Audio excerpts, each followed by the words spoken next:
I absolutely agree with you. This needs review, it needs change. We've started the process of change. And they would be, as it were, the top contenders for me of what we're getting on with to bring about a material change as quickly as we can. So let me get this straight, nearly 6,000 families with children stuffed into B&Bs, most over the legal 6-week limit, while the PM promises £1 billion will magically conjure accommodation out of thin air. When pressed on where exactly these mystery homes will come from, Starmer's response: "I'll write you a letter." Brilliant. Meanwhile, councils are going bankrupt, housing people in temporary digs costing £204 million annually. Affordable housing starts in London plummeted 90%. And the government's big solution is having the Deputy PM project manage the crisis. Because nothing says urgent action like promising detailed notes while 39,000 households remain displaced outside their home areas, kids missing school, and families kicked out of B&Bs at 9 a.m. daily. Watch the video, and before you start, if you haven't yet, hit like, subscribe, and click the bell icon to stay updated and drop your thoughts below. Let's hold the government accountable. Some 45% of households now face a shortfall between the local housing allowance they receive and the rent they pay. Some local authorities top this up, and that's costing them in aggregate £204 million. But when we did a study, the PAC did a study on this way back in January, your officials at DWP could not tell us what effect the freezing of these local housing allowances would have on increased homelessness, because there must be an effect. I hope that since then they've provided you with a letter or some further evidence. If they haven't, I shall make sure I do after this session. But in relation to homelessness, that is also an initiative led by the Deputy Prime Minister. It's one of the priorities that I've given her, and we have put a lot of money, so £950 million, into more temporary accommodation. That's money straight into local authorities, because often it's a lack of temporary accommodation that is one of the causes of the problem. And overall, we're investing £1 billion in reducing homelessness, and that involves a lot of preventative work. So there is a central focus on homelessness, quite a lot of money being put behind it, but particularly focused on this question of temporary accommodation available to local authorities. So if I could just stick with homelessness a minute, we discovered that the cladding remediation levy was sucking up so much of developers' funds that the affordable housing starts in London last year, from a fairly low base, I accept, dropped by 90%. That surely is not going to help either the people who are made homeless or your overall effort to reduce poverty, is it?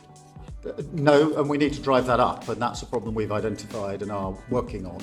Obviously, we've got to do the necessary work on cladding. That's got to be financed, but you're absolutely right. We need to turn that number around and drive it up, and so the Deputy Prime Minister is across all these issues of housing.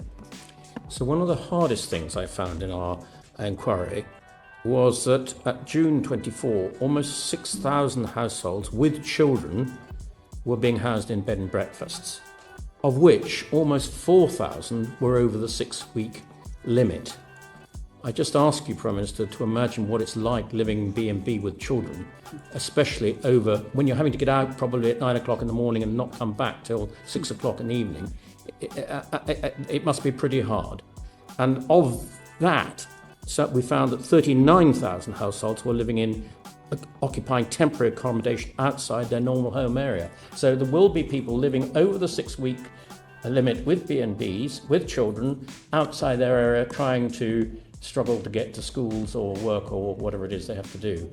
I really wonder what would you suggest you can do to begin to solve that problem? Well, firstly, let me acknowledge it's a real problem, has a huge impact on families, and not just the physical aspects of living in those conditions and the cramped and small circumstances, but also in very many cases the ability of a child, for example, to get on with their homework and get on at school. So it has not just immediate short-term consequences, it has longer-term consequences, because those same children, once they're struggling in school, will then struggle further down the line in school.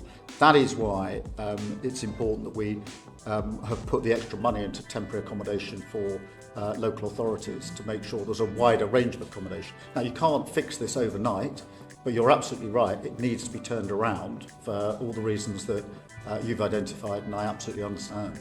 Thank you very much. Thank you, Chair. Just on that, Prime Minister, every homeless child means a child missing school, a child missing out on a vital and welcome breakfast club that your government have committed to, a child or adult missing out on those extra hospital appointments because they don't have a safe and secure home to go to.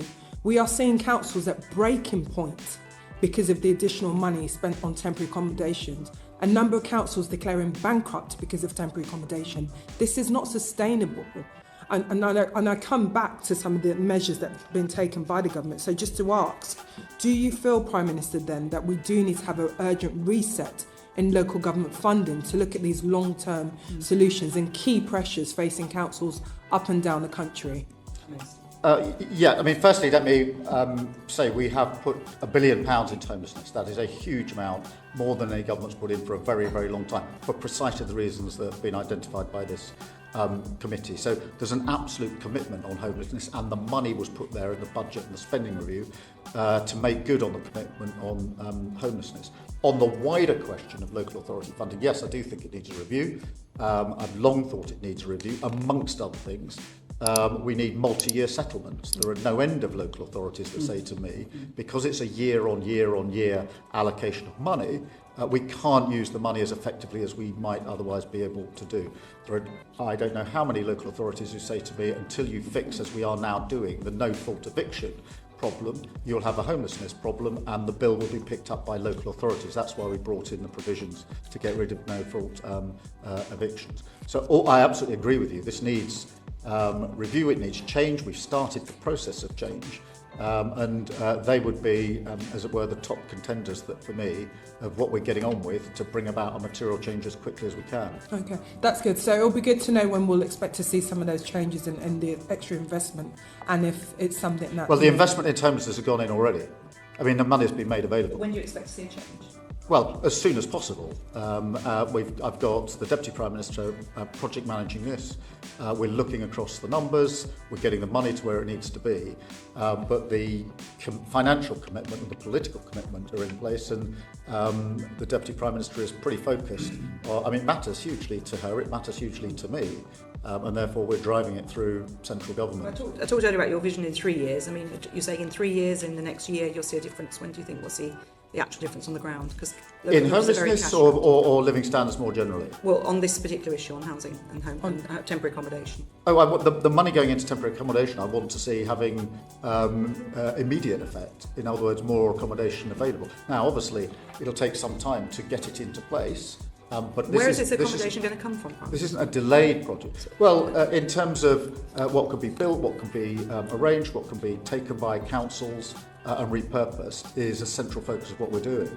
But I'm impatient for this change to be driven through. There's no desire on government for this to take any longer than it needs to take to be done effectively and properly. It's just that we've got Home Office bidding for homes for asylum seekers, we've got councils bidding for the same properties. Everyone's driving up the price, driving the cost up. I know, from the government, which is why I'm so furious at the last government for leaving tens of thousands of asylum seekers unprocessed with nowhere to live other than accommodation paid for by the taxpayer. Are you planning to build homes or put people into... We have to do a number of things. We do have to build, of course. But that won't happen in the next year. We have to take over other accommodation. We have to drive down the asylum lists.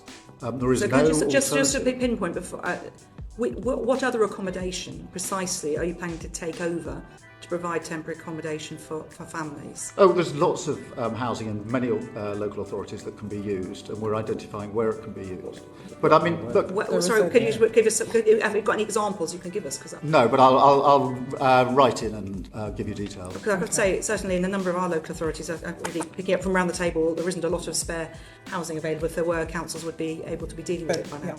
Well, exactly, which is why leaving a huge tens of thousands of unprocessed asylum seekers that need to be housed is a huge problem for this government. You'll be putting homeless families into those hotels? No. We're looking at what accommodation is available, and I'll make sure that we send a detailed letter. Okay, well, we certainly look forward to receiving that detailed note. I'm sure councils will be breathless. Don't forget to like this video if you're tired of politicians treating Parliament like amateur hour.